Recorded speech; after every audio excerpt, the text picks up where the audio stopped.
पिछले सबक में हमने सीखा था हरूफ मुफरिदात को हमने किस तरीके के साथ पढ़ना है तलफ़ुज़ के साथ। आज के सबक में हम सीखेंगे हरकत के बारे में। ठीक है, अब हरकत किसको कहते हैं और आपने जब कुरान पाक की तिलावत करनी है आपने इसको किस तरीके के साथ पढ़ना है। ठीक है, अब यहाँ पे आप समझ लीजिए, हरकत कहते हैं एक ज़बर एक ज़ेर एक पेश को हरकत कहते हैं।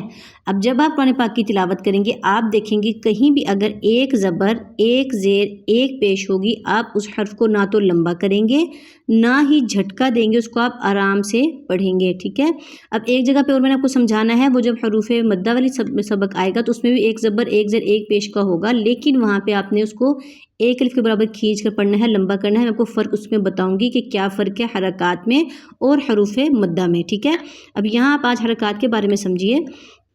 एक ज़बर एक ज़ेर एक पेश कहीं आएगी, आप इसको ना तो लंबा करेंगे ना ही झटका देंगे, इसको आपने आराम के साथ पढ़ना है। किस तरीके से पढ़ना है मैं आपको बताती हूँ। दूसरा आप यहाँ पे समझ लीजिए, मज़ीद जब मैं कुरान पाक के आपको सबक स्टार्ट करवाऊँगी तो उसमें भी आपको साथ साथ समझाया करूँगी।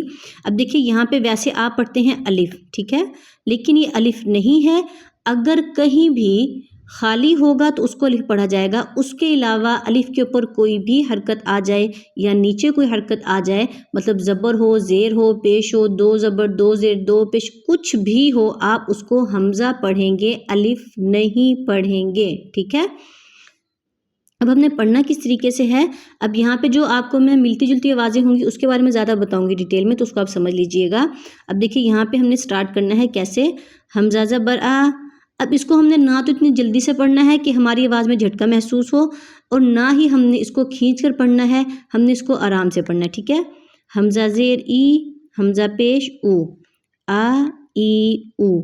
अब मैं आपको यहाँ पे सिर्फ पूरी तख्ती पढ़ के नहीं बताऊंगी, आपको मैं यहाँ पे समझाऊंगी जो मिलती जुलती आवाज़ें हैं उनमें आपने फ़र्क किस तरीके से करना है, ये आपका समझना बहुत ज़्यादा ज़रूरी है। ठीक है, अब आपने क्या समझना है। अब देखिए यहाँ पे क्या है, हा है।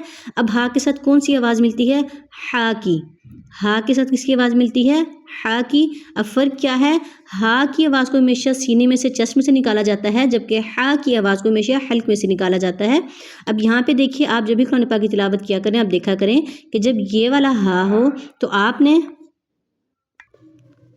ख्याल करना है। ठीक है, किस तरीके से करेंगे, हा ही हूँ। ठीक है, अब इसमें हमने इसकी आवाज़ को क्या देखना है, हा ही हू। अब इसकी आवाज़ को आपने हल्क में से निकाला, जबकि इसकी आवाज़ को आपने सीने में से निकाला है। आपने जब कुरान पाक को पढ़ना है आपने इस पर गौर करना है कि आप किस तरीके से आवाज़ों में फ़र्क कर रहे हैं या नहीं।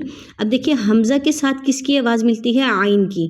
किस तरीके से, अब यहाँ पे क्या है, आ ई ऊ, और यहाँ पे क्या है, आ ई ऊ। आइन को आप हमेशा हल्क में से पढ़ेंगे। ठीक है, अब इसी तरह आप यहाँ पे देखते हैं, अब यहाँ पे क्या है, कौफ और काफ, इन दोनों की आवाज़ मिलती है।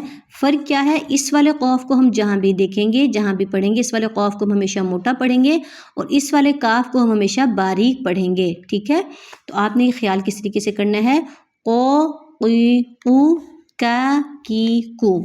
ठीक है, इसको हमेशा मोटा पढ़ा जाएगा और इसको हमेशा बारीक पढ़ा जाएगा। ठीक है, अब उसके बाद किसकी आवाज़ मिलती है, सौद की, सीन की और सा की। किस तरीके से मैं आपको बताती हूँ कि सौद को हमने जब भी पढ़ना है सौद को हमेशा मोटा पढ़ा जाएगा। किस तरीके से,